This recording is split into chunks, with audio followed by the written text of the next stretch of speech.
0, 1. Let's get started.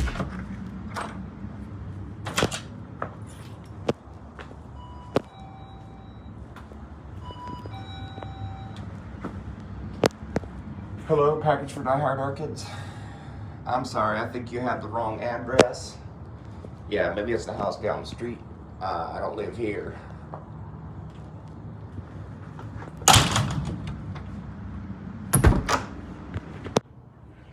Hello everybody, welcome back to another episode. Today I have something really special for you. So today marks the era in my YouTube channel where I officially have 100 subscribers on YouTube and 200 Instagram followers. So thank you so much for providing me this opportunity to share with you my orchids and my experience with orchids, and for supporting me along the way. I don't really have anything special other than a cheesy candle and a thing.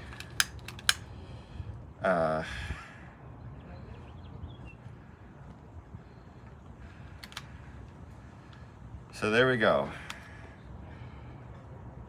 Here is to 200 Instagram followers and 100.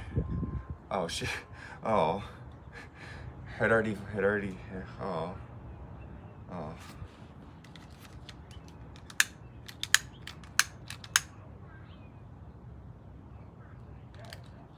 There we go. Okay. Here's to 200 Instagram followers and 100 YouTube subscribers. All right, enough of this. So today I have a package in the mail and I have it with me right now. So there it is. This came from California Carnivores, and I am super excited to show you what it is. So let me get a sharp object to open this up with.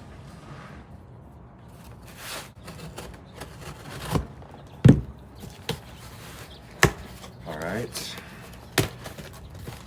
let's see what this is. Let me angle this down so y'all can see it too. Whoop. All right, here we go. Open the papers. Oh, it has care guides for other plants, not for this one. I don't need that.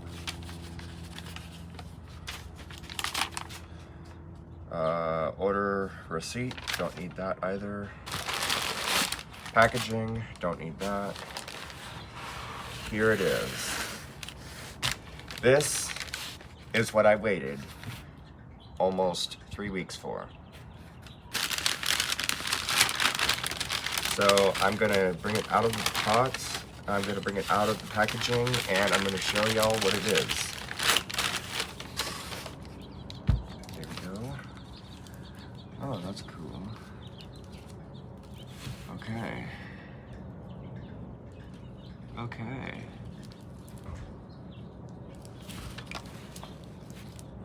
Packaging sustainably, and it will be recycled.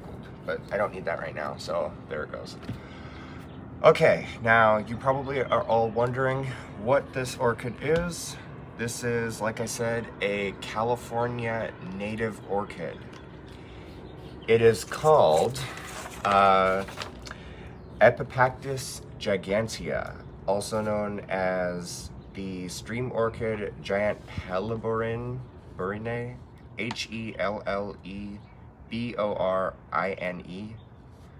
and chatterbox.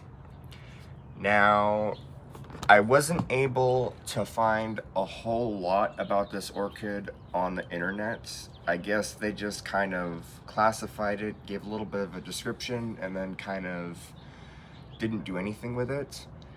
And I couldn't really find anything on YouTube about it, so this kind of frustrated me.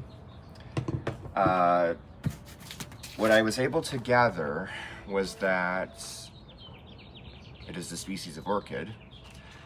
It is in the Asparagales family, and it is part of Epidendroideae. So that's going to include epidendrums and stuff. It is native to Western North America from British Columbia to central Mexico. And it is one of the most abundant orchids of the Pacific coast of North America. For care requirements, what I was able to find is it should receive sun and average watering, growing and blooming best when frequent liquid fertilizing. Now, I guess you guys know, or possibly know, that I never fertilize any of my orchids. I just experimented that a little bit recently with them. But normally I do not fertilize. So I am not going to fertilize this one as well. And we're going to see what happens with it. This plant also does excellent in containers that can be grown indoors with bright light and high humidity. That's why it looks like it's grown in a terrarium right here. Let's see here. Leaves are long and leathery. This plant right now is a baby, it looks like, so I can't really say anything to that. Soil must be well draining. Water frequently to keep roots moist. I read actually somewhere that you're supposed to keep this in a tray of water, just like this, like a Venus flytrap or a carnivorous plant. That's one of the reviews on their website about this orchid. That's one of the customers who bought this. That's what they said. This orchid favors the shorelines of streams, lakes, seeps, and the sandy soil of marshes and riparian areas. Epipactis gigantea is considered globally secure, although it may be rare and localized in its wide distribution across North America. So, like I said, from Canada to Mexico and everything in between, it's pretty much quite abundant. We do have some populations here in California, which is one of the reasons why I thought this would be a cool orchid to get, because it is a California native. Pollinators for this orchid include cirriped flies. I'm not going to bore you with all the scientific names of all the flies. There's a shitload of flies. These flies normally lay their eggs among aphids on which the larvae feed, so they're good. The orchid attracts these flies by producing a fragrance that mimics the smell of honeydew, the sweet liquid excreted by aphids. This fragrance and the bumpy surface on the orchid's lip convince the fly it has found a nest of aphids. The fly enters the flower to lay its eggs, and any pollen on the fly's back is scraped off. Kind of contradicting, because I don't know whether or not this orchid has the capability of like actually releasing pollen, because every single orchid species out there only has 2 pollinia or pollen grains. So it could be referring to that. Maybe the terminology is a little bit skewed. This is what I was just able to find though. A new load of pollen is transferred to the fly as it backs out of the flower. Other pollinators include some scientific name and another scientific name. Not used for medicinal purposes, but Native Americans did use it for ceremonial purposes. So I don't know what those are. It could be like dances or rituals, stuff like that. Originally I did think that this orchid was used for medicinal purposes, but I guess it's saying no. So this was literally all I could find about it. That's the description. So take what you will with it and throw it away, basically. Now, I am going to show you this orchid in better detail. So, This is my special to you guys for getting me to that milestone. Like I said before, I really appreciate it, and I thank you for the support and being patient with me from the beginning. I have gotten a little bit more consistent with uploading my videos now, and I wanted to share something with you guys. So what better way to do that than my first orchid unboxing? So here it is more closely. It comes with a name tag, which is super important because people lose the name tags and then they don't know what kind of orchid they have. It also comes in this taped pot with a cup on top of it. Kind of mimics a terrarium. And this keeps humidity in the plant and prevents it from drying out. So I'm gonna figure out how to open this real quick. If it actually goes real quick, which it's not going to go real quick, so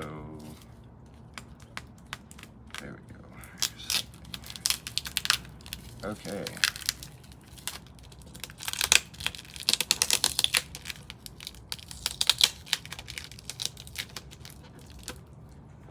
Use said sharp tool to cut this. Oh, Cowabunga. Oh crap, I just damaged the box. Oops. Okay, I think I have another pot that's about the same size that I can put it in, so if I need to, then I can just do that.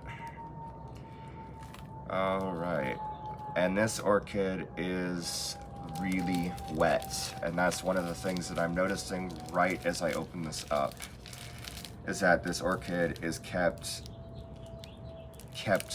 like wet. Some orchids you can do that with, mostly common with terrestrial orchids. Most orchids you don't actually want to do that because it causes the leaves and the roots to rot. So it's going to be interesting because this orchid grows next to like streams and waterfalls and stuff. How this one survives, okay. Mostly off now. Let's try and be careful with it. There we go. All right. So there it is. Epipactis gigantea, the stream orchid. I do have some pictures that I'll put up on the screen right now.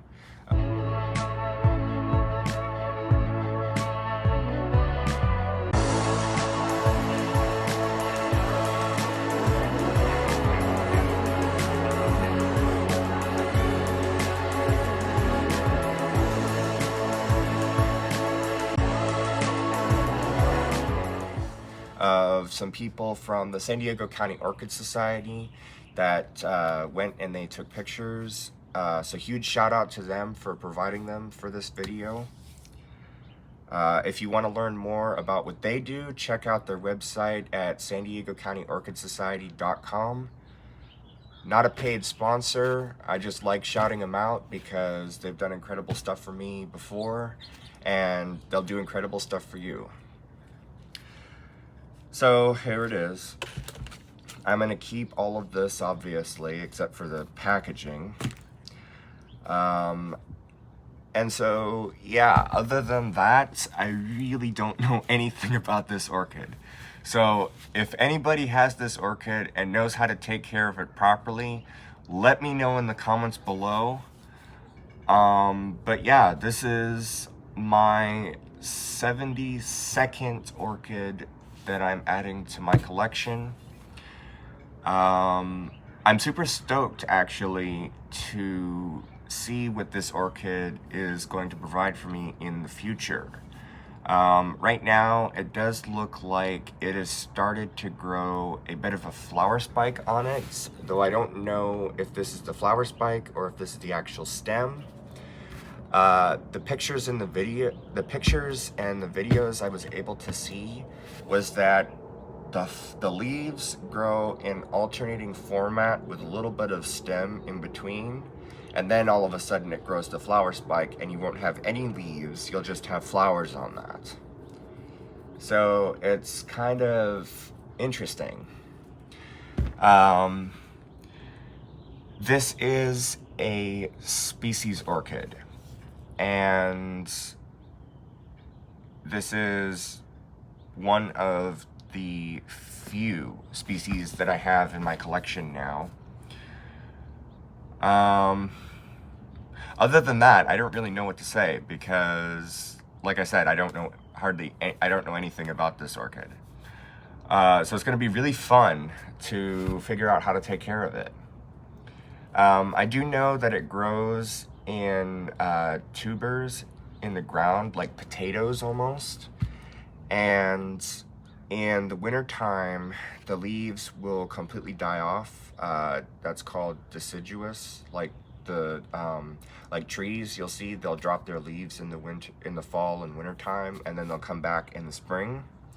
The flowers bloom, I'm guessing, around mid-spring to mid-summer. I guess the wild ones are in bloom right now. This one's still fairly young, I guess, because it's still able to fit in this size of a pot.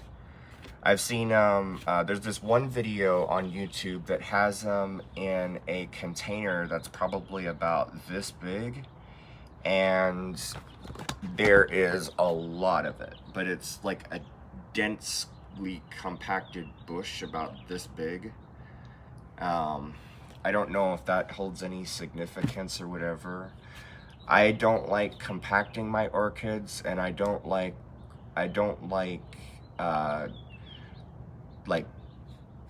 constricting them so that they bush out more. That to me is not natural.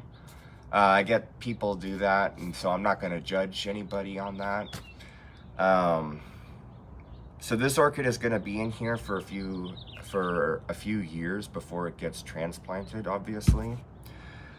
But yeah, other than that, I don't know anything about this orchid, so I don't know what to say. I hope you guys enjoyed this video, and I hope you guys stay tuned for the next one, obviously. Again, thank you for the ride that has been so far, and I appreciate any new subscribers and any new followers that come through. I am on YouTube, Instagram, Facebook, and now X. I mostly post on Instagram and Facebook and YouTube though. Yeah, I'm excited to have this one in my collection now, and I'm losing my script, I guess, now. Let's see here. If you liked this video and if you enjoyed this video, I hope to have earned your new subscriptions today.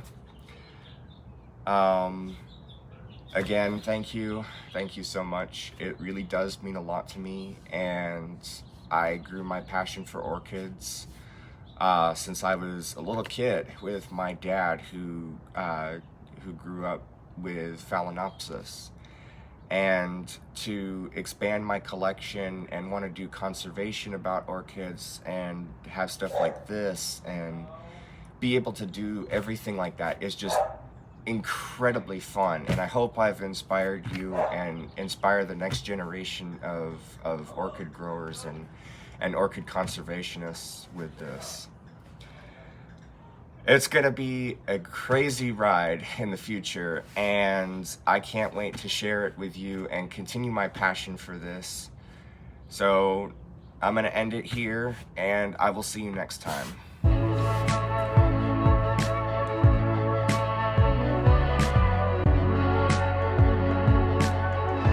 Oh yeah, I also forgot, I don't condone littering. All of this is going to be either filed away or recycled. Okay, so I was cleaning up and I managed to find a flower bud that apparently fell off of it. Now, I was looking at this a little bit more closely, and if you notice the brown that is on the tip of the connecting piece there, I didn't knock this off when I opened it up. This came off in shipping and in the package when I opened it and took it out of the thing. So these flowers do have more than one flower on a flower spike, so I'm hoping it'll grow some more. But kind of sad because now I don't have an example to show you guys of mine that it could have been in bloom right now. So now I'm super sad about that. Well, not really sad about that, but you get the idea.